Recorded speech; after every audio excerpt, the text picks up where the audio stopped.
안녕하세요. 대한변호사협회 공인 산재전문 박중영 변호사입니다. 오랫동안 산재전문 변호사로 활동하면서 수많은 산재 사건을 다루었는데요. 그 중에서 재해 근로자분들이나 사업주분들에게 도움이 될 만한 사례들을 선별해서 박변의 산재 이야기라는 제목으로 동영상을 제작하고 있습니다.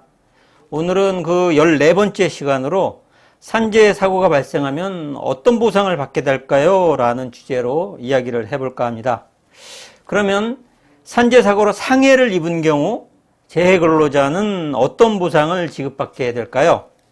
산업재해보상보험법이 적용되는 사업 또는 사업장에서 일하는 근로자가 업무상 사유로 재해를 당해서 상해를 입은 경우에 그 재해 근로자는 우선 근로복지공단에 요양급여 및 휴업급여를 청구할 수 있습니다. 요양급여는 근로자가 업무상의 사유에 의해서 부상을 당하거나 질병에 걸린 경우에 해당 근로자에게 지급하는 것인데요. 부득이한 경우를 제외하고는 공단이 설치한 보험시설 또는 공단이 지정한 의료기관에서 요양을 하게 되고 그 요양비를 의료기관에 직접 지급하게 됩니다. 따라서 특별한 경우가 아니라면 재해 근로자가 근로복지공단으로부터 요양급여를 직접 수급하는 경우는 없습니다.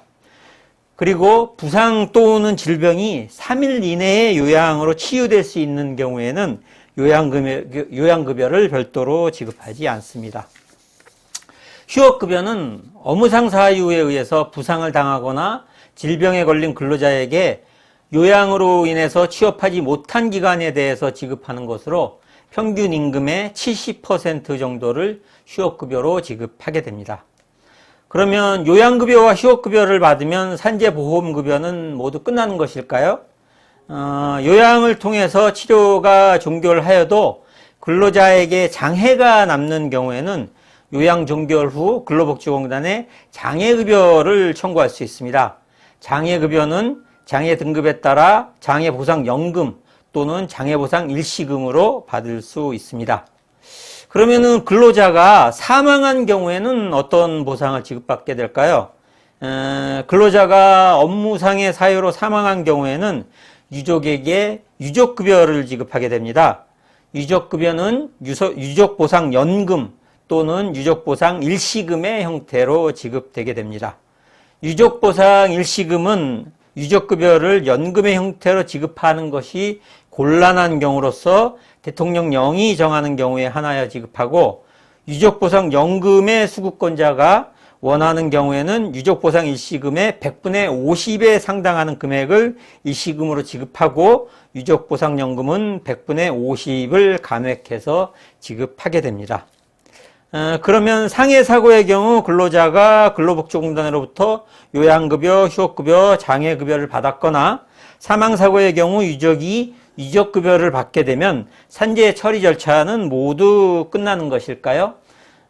이러한 산재보험급여를 모두 받게 되면은 일단 산재와 관련한 근로복지공단에 대한 보험급여 청구 절차는 모두 끝나게 됩니다. 다만 재해를 당한 근로자는 사업주에게 사고와 관련해서 과실이 있는 경우 사업주를 상대로 해서 추가적으로 손해배상 청구를 할 수 있습니다.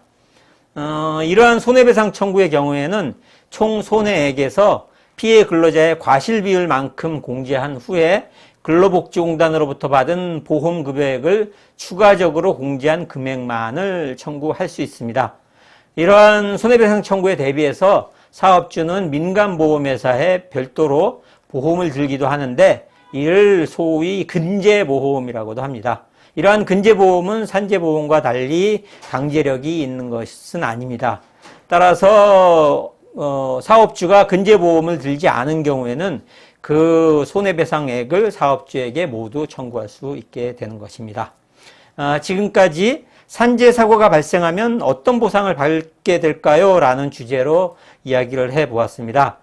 산재사고 발생 시 산재 처리 절차와 관련해서 추가적으로 궁금하신 점 있으시면 상담 전화로 전화 주시기 바랍니다. 더 자세하게 상담해 드리도록 하겠습니다. 오늘은 여기까지입니다. 감사합니다.